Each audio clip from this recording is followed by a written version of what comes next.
We've got another trailer for Strange New Worlds, and it contains footage that we were all hoping for. We're gonna break down everything that was in that trailer. We're gonna fly through it.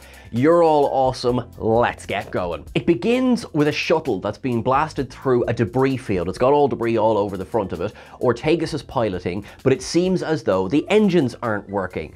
So what she does, that doesn't seem to improve Pike's mood very much, is that she is basically going to cold start the engines, that she's going to fly down into the planet's atmosphere and start up that way. And she says, don't worry, I've done this 100 times in the war. And, you know, Pike looks worried, but she's right, it works, and she takes off and flies over some lovely trees with a woohoo, and it gives you an idea as to the tone that's going to be set by this trailer. Straight away, we get what we knew was coming. Beautiful alien vistas, and the Enterprise itself, some very, very sexy shots of that ship flying through what seems like a wooded city, and you have that kind of purple, beautiful background as well. It is stunning. Once again, the art department are absolutely earning their wage. We get a voiceover then that says, I sense tension. And then we cut to a shot of a very obviously tense Uhura wearing those lovely signature green earrings that Uhura of the original series always wore, looking, well, pretty bloody tense. There's then the reveal of a very modern day looking town square. There's a shop at the back that seems to say Lapithus or Lapithas, which is a mountain in Greece. There is a shadow that falls over this seemingly idyllic scene. And it's not good news, folks, because the Gorn are descending on this town, and Captain Patel is stood there not very happy about this, as you wouldn't be. You know, we're still not forgiving the Gorn for what happened to Hemmer, are we? But this does make me worried for Captain Patel because, well, quite frankly, Captain Patel's not in the original series, and the Gorn descending from above, that's a bit like the Reavers in Serenity, for anyone who's seen that. Now, to happier things, Una is back at her post, as we knew she was going to be. We know from the last trailer that there will be a court-martial. We know she's gonna be fine. And then we get Spock in the chair, again we know from the last trailer, about to say, I would like the ship to go now. Which I love. We then get an exchange between Kirk and Uhura, and this is interesting because it now confirms that Kirk and Uhura knew each other before the timeline of the original series. Now that's okay, that doesn't break anything canon-wise. You know, that it wasn't specifically said that they met on the bridge of the Enterprise when Kirk was captain. He said, our job puts us up against death. Now that's a heck of a statement. While this is happening, we see Ortegas is piloting the Enterprise between asteroids, we see Chapel trying to break her way out of a window, and in civvies, La'an and Kirk watch an explosion taking place in what is assumingly modern day Toronto, because again we know from the previous trailer that there seems to be a bit of time travel going on, because they're going to go back to the Roots store, I believe it's called, and Kirk's going to struggle with his revolving door. There is a blink and you'll miss it moment of the Enterprise flying toward a sun. This could be the slingshot method by which they traveled to the past before. We then get something that sort of made me smile. We know that this series, they're going to visit Rigel 7. Rigel 7 is where the events that happened just before the cage took place.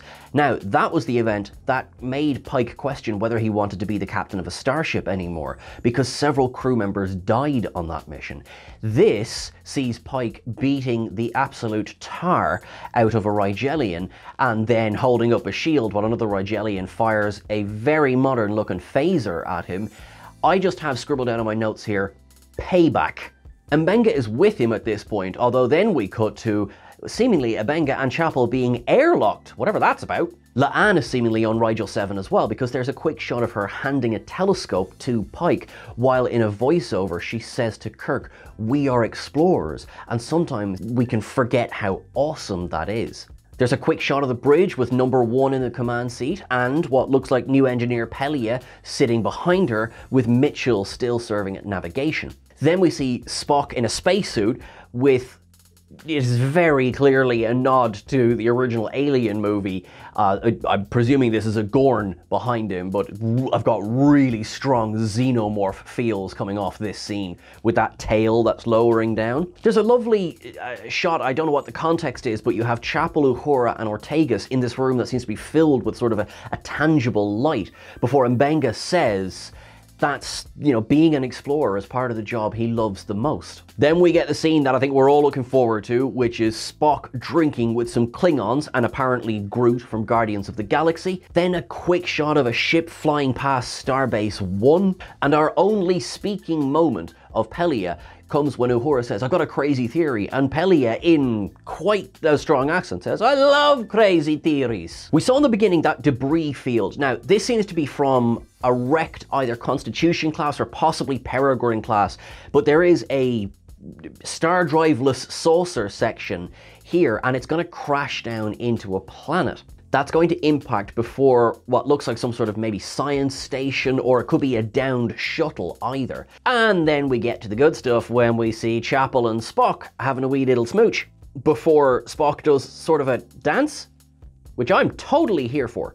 Sticking with Chapel and Spock, we see them in spacesuits this time, so probably more pleasant being in a spacesuit than being airlocked without one, and they're rising out of what looks like the bridge dome of that wrecked saucer. So I think whatever is going to happen to make that crash into the atmosphere, we're looking like possibly a last second escape from the two of them. There's a voiceover at the end of Uhura saying the odds of us all being together are so small.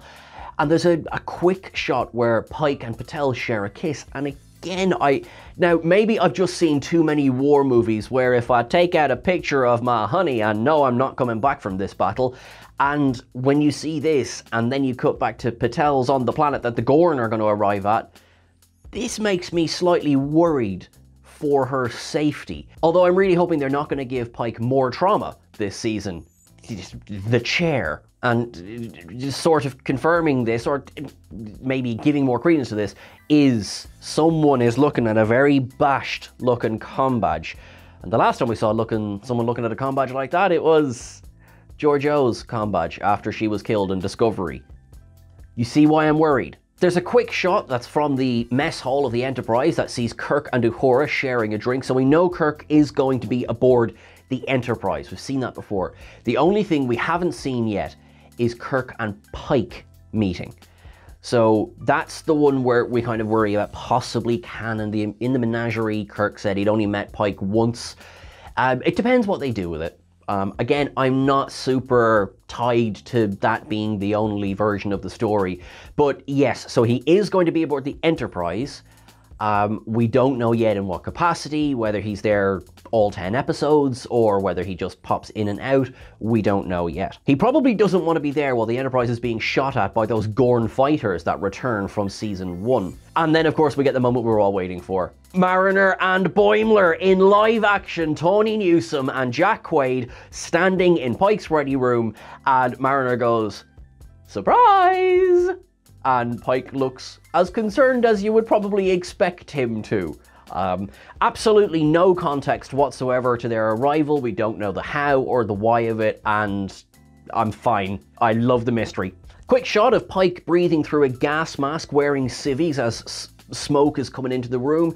In my head, I have this as the same episode as maybe the Gorn. Maybe that's what they do when they descend. They put out this gas to knock out everyone.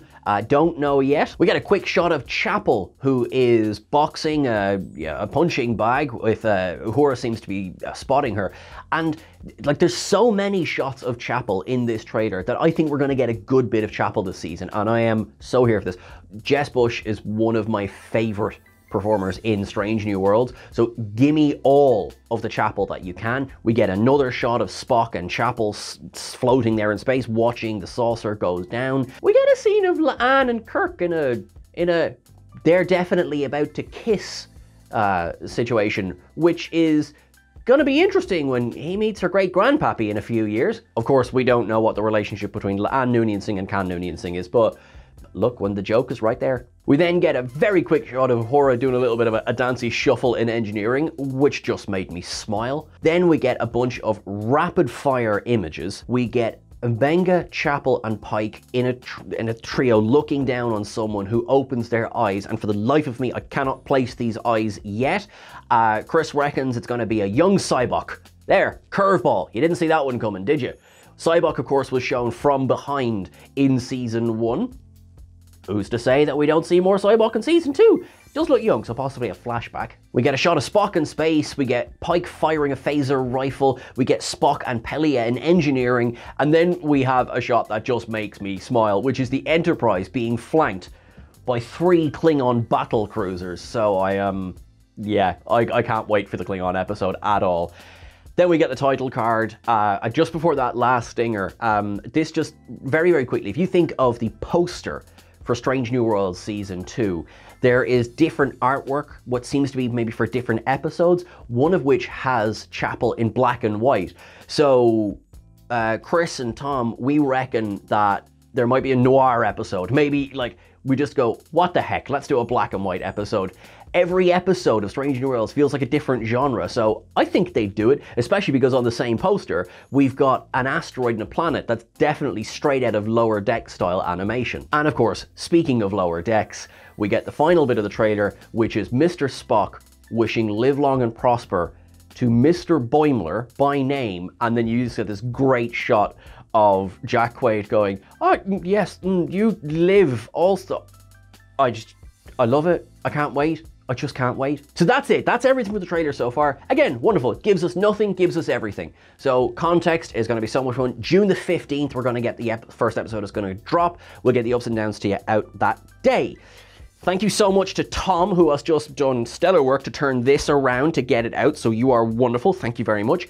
Everyone who is going to be at MCM Comic Con in London this weekend, myself and Chris will be there on Friday evening, and we will be there again on Saturday. Please come up and say hi.